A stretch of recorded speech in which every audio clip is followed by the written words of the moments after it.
नमस्कार, आप सभी का मेरे चैनल स्वेट्स पैशन पे वेलकम है।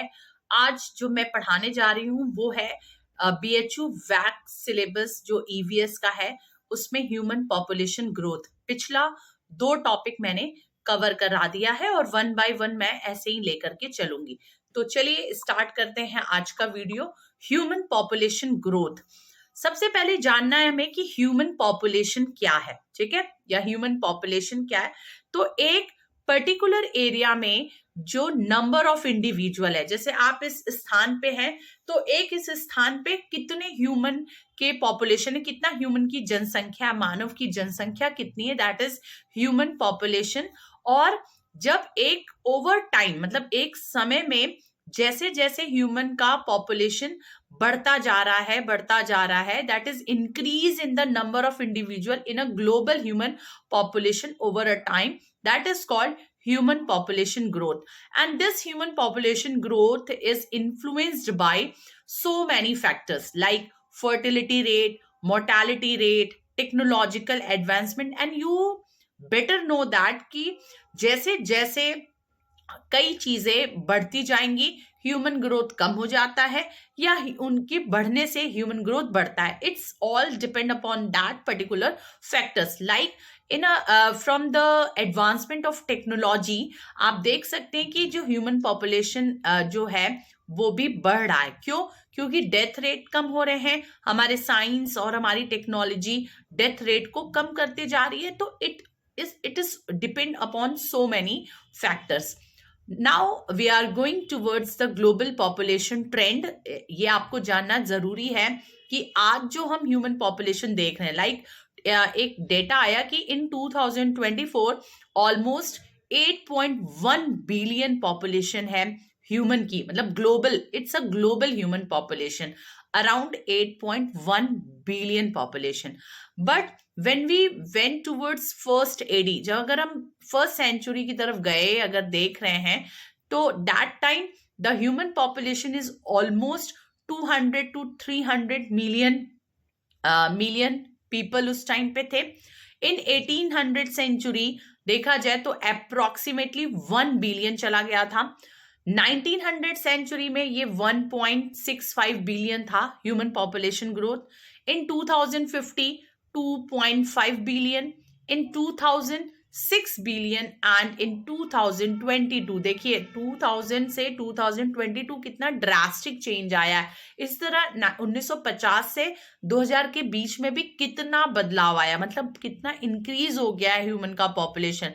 और अगर हम फ्यूचर प्रोजेक्शन की बात करें on the basis of that historical context, historical growth देखा जाए तो फ्यूचर प्रोजेक्शन हमें दिखता है कि 2030 तक आते आते बाय 2030 8.5 बिलियन ह्यूमन पॉपुलेशन, ठीक है। 2050 में 9.7 बिलियन एंड 2100 जो आने वाला शताब्दी है उसमें 10.4 बिलियन पॉपुलेशन होने की उम्मीद देखी जा रही है। तो ये पूरा ग्लोबल पॉपुलेशन ट्रेंड था जो आपको जानना जरूरी था। अगर हम इसको फेजेस में डिफाइन करें कि फेजेस ऑफ पॉपुलेशन ग्रोथ, कैसे कैसे चरणों में पॉपुलेशन ग्रोथ हुआ है, जनसंख्या वृद्धि हुई है, तो सबसे पहले प्री एग्रीकल्चरल एरा अगर देखा जाए तो ऑब्वियसली स्लो ग्रोथ था उस समय पे due to high mortality and low life expectancy. उस समय जो लाइफ एक्सपेक्टेंसी थी, जीवन प्रत्याशा, मतलब एक व्यक्ति कितना जीवन जी सकता है, जीता है, तो एक ये एवरेज निकाला जाता है।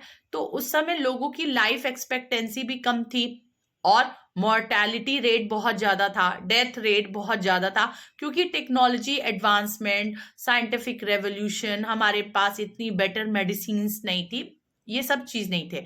जैसे जैसे एग्रीकल्चरल रेवोल्यूशन हुआ अराउंड 10,000 साल पहले, जिसको हम नियोलिथिक एज भी कह सकते हैं, जब एग्रीकल्चरल रेवोल्यूशन होता है, increase food production led to the gradual growth. धीरे धीरे फूड प्रोडक्शन हुआ और वो जो ग्रोथ रेट था थोड़ा थोड़ा ग्रेजुअल रहा। फिर जब इंडस्ट्रियल रेवोल्यूशन आता है अराउंड 18 टू 19 सेंचुरी, तो उसमें हम देखते हैं कि रैपिड, है ना, ये देखिए रैपिड ग्रोथ दिखा। Why? Due to the medical advancement, better sanitation, reduced mortality rates. Obvious ही होगा क्योंकि मेडिकल एडवांसमेंट हो गया। अगर post world war second era देखे, ऑलमोस्ट 20th सेंचुरी, उसमें एक्सपोनेंशियल ग्रोथ हुआ, often refer to as population explosion. आप देखें ना उधर ग्लोबल ट्रेंड की, ह्यूमन पॉपुलेशन का जो ग्लोबल ट्रेंड देखा कि 1950 से 2000 और 2000 से 2010-12 के बीच में बिलियंस में पॉपुलेशन बढ़ी है। तो इस दौर को हम पॉपुलेशन एक्सप्लोजन मानते हैं कि फट गई पूरी तरह से, हम है ना ब्लास्ट कर गए, इतने जनसंख्या हो गई। आज भी आप हमारे शहरों की हालत यही देखने को मिल रही है। अब नेक्स्ट है इसी में कि फैक्टर्स इन्फ्लुएंसिंग पॉपुलेशन ग्रोथ। क्या कारण है पॉपुलेशन ग्रोथ होने का? ऑलरेडी आपको पता है क्योंकि अभी हमने पिछले स्लाइड्स में बताया है। जस्ट एक क्विक रिवीजन करते हैं कि birth rate, due to the birth rate, fertility rate जिसको हम कहते हैं, कि average number of children born per women, कि हर महिला को कितना नंबर वो मतलब बच्चे उनको वो जन्म दे रही हैं। Replacement fertility rate 2.1 children per women, धीरे धीरे ये फर्टिलिटी रेट बदल गई, ठीक है। Declining globally but remains high in region like sub Saharan Africa. बाकी विश्व में तो ये डिक्लाइन दिख रहा है रेट, कि हर महिला को लगभग कितने बच्चे होंगे, तो ये रेट कम होता हुआ दिख रहा है। बट अभी भी जो सब सहारन अफ्रीकन जो रेंज है वहां पर ये ट्रेंड मतलब अभी भी इंक्रीज दिख रहा है। उस डेथ रेट देखा जाए जिसको मोर्टेलिटी रेट्स कहते हैं, डिक्लाइन ये भी कम हो गया, ठीक है। बर्थ रेट कम हुआ, चलिए बर्थ रेट कम होता बट डेथ रेट बढ़ा रहता तो इतना पॉपुलेशन एक्सप्लोजन नहीं होता। बर्थ रेट कम हुआ बट डेथ रेट भी कम हो गया, है ना, कि due to the advancement of health care, nutrition, sanitation. तो ये क्या है, infant mortality rates have significantly decrease. जो एकदम कोख में बच्चे मर जाते थे या जन्म लेते ही जो बच्चे मर जाते थे due to the lack of better medical supports, तो इस वजह से ये इन्फेंट मोर्टेलिटी रेट्स भी घट गया, इस वजह से पॉपुलेशन एक्सप्लोजन हुआ। माइग्रेशन हमें देखने को मिलता है कि movement of people across regions affects local population dynamics. जो लोकल पॉपुलेशन डायनेमिक्स है, आप लाइक बनारस को देख लीजिए, बनारस का एक लोकलाइट्स यहाँ पर रहते थे, बट आज के समय में आप देखिए तो बनारस जो है, जो लोकल है उनसे ज्यादा ही कहीं बाहर के लोग भी यहाँ पर आ चुके हैं। तो इससे जो लोकल पॉपुलेशन डायनेमिक्स है वो बिगड़ गई ड्यू टू द माइग्रेशन। अब इधर बहुत सारे जो एडजेसेंट स्टेट्स हैं उनके लोग यहाँ पर आ गए हैं, तो लोकल पॉपुलेशन डायनेमिक्स इस तरह से बिगड़ती है due to the migration. Urbanisation drives population shift within the countries, ये आपको अच्छी तरह से पता है। और फैक्टर्स में हम लोग देख सकते हैं कि टेक्नोलॉजिकल एंड इकोनॉमिक डेवलपमेंट है ना, एग्रीकल्चरल प्रोडक्टिविटी हुई, इंडस्ट्रियलाइजेशन हुआ, medical breakthroughs, reduce mortality, ये सारी चीजें जो है ये आपको देखने को मिल रही है। कल्चरल एंड सोसाइटल नॉर्म्स को देखा जाए तो हमारे ट्रेडिशंस, रीजन्स, पॉलिसीज, ये सब फैमिली साइज को अफेक्ट कर रहे हैं। और गवर्नमेंट पॉलिसीज देखा जाए तो जैसे चाइना का 1 चाइल्ड पॉलिसी आया, family planning programmes in India, ये सब भी पॉपुलेशन ग्रोथ को अफेक्ट करती हैं, कभी बढ़ाती हैं कभी घटाती हैं। ओके, नेक्स्ट एक डीटीएम टर्म है, डीटीएम, जिसको हम कहते हैं डेमोग्राफिक ट्रांजिशन मॉडल। इसने भी पॉपुलेशन ग्रोथ के 4 स्टेजेस बताए हैं। डेमोग्राफिक ट्रांजिशन मॉडल, इसने भी 4 स्टेजेस बताए हैं। फर्स्ट स्टेज में इन्होंने बताया high birth and death rates, population remains stable, ठीक है, एग्री। सेकेंड जो स्टेज आया, मतलब जैसे जैसे सोसाइटी का इवोल्यूशन हुआ ये स्टेजेस आते गए। सेकेंड स्टेज जो आया उसमें डिक्लाइनिंग डेथ रेट कम हुआ बट हाई बर्थ रेट हुआ, तो रैपिड पॉपुलेशन ग्रोथ हुआ। ओके, स्टेज 3 में बर्थ रेट भी घटा तो पॉपुलेशन थोड़ा सा स्लो दिखा, और स्टेज 4 में अगेन लो बर्थ रेट तो हुआ बट डेथ रेट भी लो हुआ, तो पॉपुलेशन जो है वो स्टेबलाइज रह गई, बहुत ज्यादा डिक्लाइन भी नहीं की, ऑलमोस्ट स्टेबलाइज हो गई। तो सम जो थ्योरिस्ट हैं suggest a stage 5 where declining fertility rates led to the population shrinkages. But अभी ये चीज आया नहीं है, कुछ लोगों ने इस पॉपुलेशन श्रिंकेजेस की बात की है। अब रीजनल वेरिएशंस देखें कि क्षेत्र के आधार पे हमें अंतर दिखाई देता है। जैसे हाई ग्रोथ रीजन वाला जो क्षेत्र है वो सब सहारन अफ्रीका है ना। सब सहारन अफ्रीका, आपको हमने पहले ही बताया कि वहां पर high fertility and youth population है, मतलब वहां जो बर्थ रेट है वो बहुत ज्यादा है। साउथ एशिया जो क्षेत्र है उसमें moderate decline in fertility but still significant growth. धीरे धीरे फर्टिलिटी रेट में कमी आ रही है, मतलब बर्थ रेट में कमी आ रही है, बट बहुत ज्यादा असर नहीं पड़ रहा है उस कम का। ऑलरेडी ग्रोथ यहाँ पर बहुत ज्यादा है। ठीक है, ये रीजनल वेरिएशंस है। और जहां पर कम है ग्रोथ रेट, आपको अच्छी तरह से पता है, जो यूरोपियन कंट्रीज हैं, जापान है, यहाँ एजिंग पॉपुलेशन ज्यादा है and low fertility rates. Okay, North America में low growth due to the lower fertility offset by immigration. Okay, ये एक रीजनल आप रीजनल बेसिस पे आप ह्यूमन पॉपुलेशन ग्रोथ को देख सकते हैं। अब इस पे इम्पैक्ट क्या पड़ता है ह्यूमन पॉपुलेशन ग्रोथ पे? इन्वायरमेंट का, इकोनॉमिक का, सोशल एंड हेल्थ। इन्वायरमेंटल जैसे deforestation, loss of biodiversity and climate change, इसका बहुत असर हमारे पॉपुलेशन ग्रोथ पे पड़ता है। Increase demands for water, energy and land. अब जान ही रहे कि जैसे जैसे पॉपुलेशन होगा, बढ़ता जाएगा, आप पे जल पे, मतलब जल की कमी होती जाएगी, एनर्जी की कमी होती जाएगी, लैंड की कमी होती जाएगी, तो इनका डिमांड जो है वो बढ़ता जाएगा। इकोनॉमी पे कैसे आप पढ़ है, आपको पता है कि जो रिसोर्सेज हैं, जो इंफ्रास्ट्रक्चर है, उस पे बहुत स्ट्रेन पड़ेगा। मतलब अभी आप देख लीजिए कि जो भी रिसोर्सेज थे, उसको इतने रिसोर्सेज तो इतने ही यूज करने वाले, तब तो बैलेंस था। अब रिसोर्सेज इतने बचे और यूज करने वाले इतने हो गए, तो ऑब्वियस सी बात है कि इकोनॉमी पे हमारे रिसोर्सेज पे, हमारे इंफ्रास्ट्रक्चर पे ह्यूमन पॉपुलेशन ग्रोथ की वजह से एक दबाव पड़ेगा। फिर हमारे जो एजुकेशन सिस्टम है, हेल्थ केयर सिस्टम है, एम्प्लॉयमेंट है, इस पे भी बहुत ज्यादा असर पड़ता है ह्यूमन पॉपुलेशन ग्रोथ की वजह से। सोशल देखा जाए तो अर्बन ओवर क्राउडिंग, शहर जो है आप देख रहे हैं मतलब ओवर क्राउडेड होते जा रहे हैं। हाउसिंग शॉर्टेजेस देखने को मिल रहा है, इनइक्वालिटी देखने को मिल रही है, सोशल अनरेस्ट देखने को मिल रहा है। ये सब सोशल और हेल्थ, तो आपको पता है कि हेल्थ केयर सिस्टम पे एक प्रेशर आएगा। मतलब एक सरकारी अस्पताल में आप चले जाइए तो आपको कितनी भीड़ नजर आती है ना। तो मतलब ह्यूमन पॉपुलेशन ग्रोथ एक बहुत बड़ी समस्या है अन्य समस्याओं के जन्म के लिए। मतलब ये जो अगर हम मतलब एक विचार ये है कि अगर ह्यूमन पॉपुलेशन को हम कंट्रोल करते हैं तो बहुत सारी समस्याएं अपने आप कंट्रोल में आ जाएंगी। ठीक है, अब सॉल्यूशंस क्या है? सबसे पहले तो आप जानते हैं कि फैमिली प्लानिंग एंड एजुकेशन, कि अब फैमिली प्लानिंग को बहुत स्ट्रिक्ट करने की जरूरत है। मतलब कंट्रासेप्शंस और रिप्रोडक्टिव हेल्थ सर्विसेज, इसको बहुत स्ट्रॉन्ग करने की जरूरत है। लोगों को अवेयर करने की जरूरत है कि भाई आप एक हिसाब से ही आपके घर में आपके बच्चे हों। ठीक है, गवर्नमेंट पॉलिसीज भी है। जैसे अगर गवर्नमेंट पॉलिसीज निकाल दे कि जो स्मॉल फैमिलीज हैं उनको इंसेंटिव्स देंगे, तो इससे भी पॉपुलेशन ग्रोथ कंट्रोल होगा। और अर्बन प्लानिंग जरूरी है।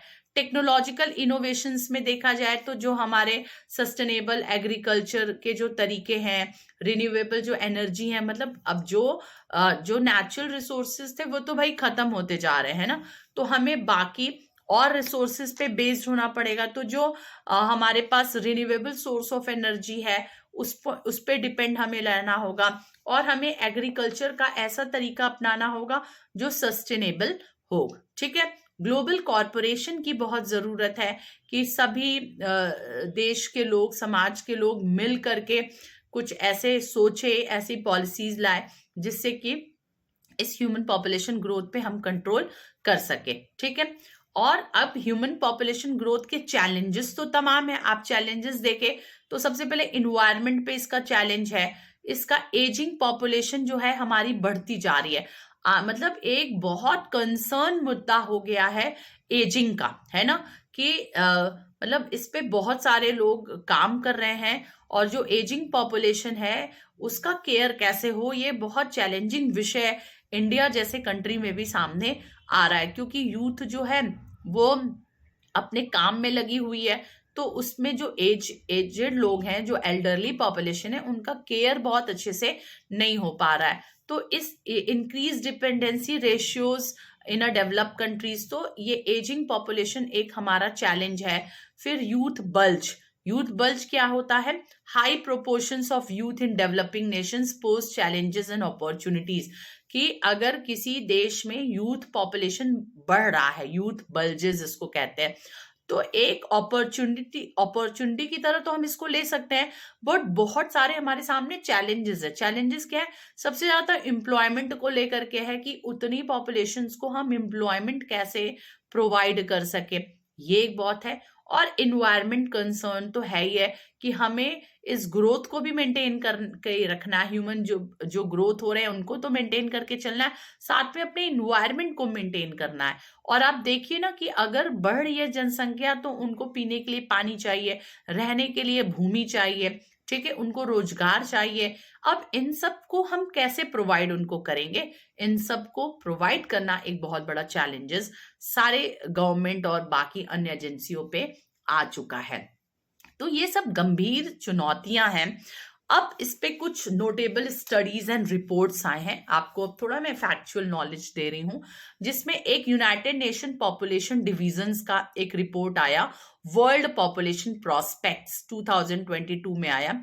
इनका की फाइंडिंग्स क्या था कि the global population reached 8 billion in 2022, fertility rates are declining worldwide, but sub-Saharan Africans remain an exception with high fertility rates. Already मैंने आपको बताया है, ये यूएन नेशन का एक रिपोर्ट आया है, ठीक है। India is projected to surpass China as the world most populous country by 2024, और ये हो ही गया ना, हम तो चाइना को भी पीछे छोड़ दिए, है कि नहीं? तो ये है।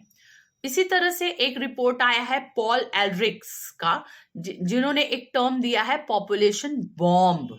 याद रखिएगा, 1968 में population growth will outpace food productions leading to mass starvations and social crisis। आपको पता है कि पॉपुलेशन ग्रोथ से क्या क्या समस्याएं आएंगे, आप जान रहे, सोशल क्राइसिस उत्पन्न हो जाएगा, मास स्टारवेशन मतलब एक बहुत बड़े लेवल पे भूखमरी की समस्या आ सकती है।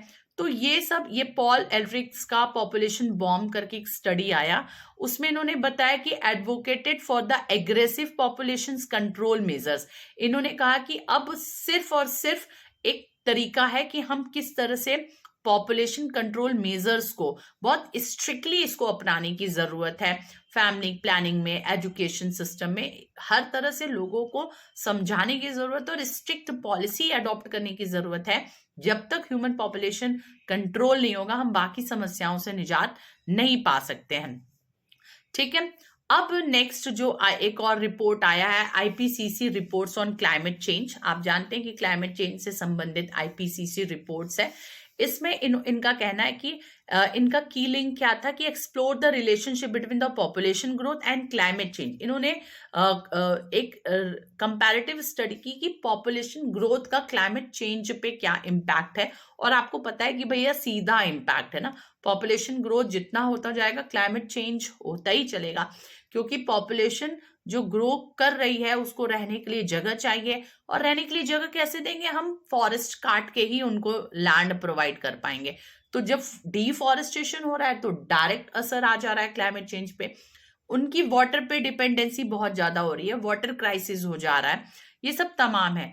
इनका IPCC reports on climate change ने क्या दिया, इनकी की फाइंडिंग्स क्या रही कि high population growth accelerates greenhouse gas emission, कि जितना ज्यादा पॉपुलेशन ग्रोथ होगा उतना ज्यादा ग्रीन रेवोल्यूशन इमिशन, ग्रीन जो गैस है उसका इमिशंस होगा, okay. Urbanisation without proper planning leads to environmental degradation. हम बहुत तेजी से अर्बेनाइजेशन तो किए जा रहे हैं बट विदाउट प्लानिंग कर रहे हैं। आप देखिए इंडिया की मोस्ट ऑफ द जो सिटीज है जहां अर्बनाइजेशन हो रहा है विदाउट एनी प्लानिंग है। मैं चंडीगढ़ घूमने गई थी, that was the plan city. वहां जो भी अर्बनाइजेशन हुआ इतना खूबसूरत हुआ है और आपको वो दिखेगा। बट बाकी शहरों में, मैं खुद जिस शहर में रह रही हूँ, अर्बनाइजेशन हो रहा है, बहुत तेजी से हो रहा है, बट प्लान्ड नहीं है। जहां मन वहां कुछ कुछ ये सारी चीजें चल रही हैं। तो बहुत जरूरी है, आईपीसीसी रिपोर्ट ने में यही कहा गया कि प्लान्ड अर्बनाइजेशन की नीड है and advocates for the renewable energy and sustainable development practices. और हमें रिन्यूएबल एनर्जी, इसीलिए देखिए सरकार ने अभी सोलर पैनल्स लाए कि आप सब्सिडाइज रेट पे अपने घर में सोलर पैनल लगाए।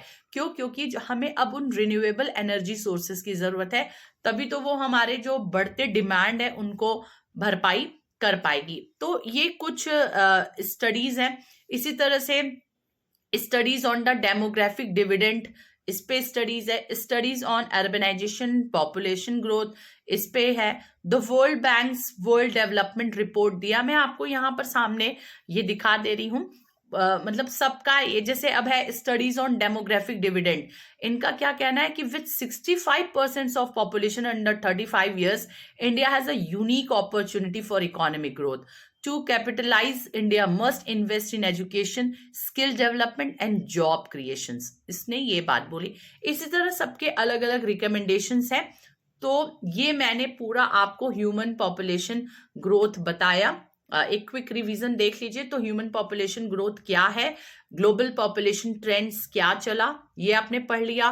फेजेस क्या है पॉपुलेशन ग्रोथ के, एक जनरल मैंने बताया। फिर फैक्टर्स क्या है पॉपुलेशन ग्रोथ के, वो बताया।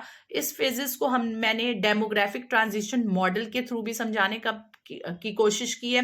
रीजनल वेरिएशंस भी बताया कि जो ह्यूमन पॉपुलेशन ग्रोथ है वो किस वर्ल्ड में किस जगह पे ज्यादा है और कम है। Sub Saharan, South Asians, Europe, North America, मैंने इसकी चर्चा की। इम्पैक्ट क्या पड़ रहा है इस पॉपुलेशन ग्रोथ का, क्या असर दिख रहा है, ये बताया। सॉल्यूशंस हमने बताया कि क्या क्या सॉल्यूशंस हैं हमारे पास। चैलेंजेस एंड फ्यूचर डायरेक्शंस क्या है वो बताया। और कुछ स्टडीज और रिपोर्ट्स मैंने बताई ह्यूमन पॉपुलेशन ग्रोथ को लेकर के, जिसमें मैंने United nation population divisions world population growth की रिपोर्ट बताई है, वर्ल्ड पॉपुलेशन प्रोस्पेक्ट्स की रिपोर्ट बताई है, पॉल एडरिच का पॉपुलेशन बॉम्ब बताया है, IPCC reports on climate change बताया है, studies on the demographic dividend बताया, और बाकी दो मैंने यहाँ पर लिख दिया है। तो होप आपको ये वीडियो अच्छा लगा होगा। मैंने बहुत कॉन्सेप्ट क्लियर किया है। तो ये टॉपिक आपका फिनिश होता है। नेक्स्ट टॉपिक पे हम सब जल्दी मिलेंगे। Till then, goodbye, take care.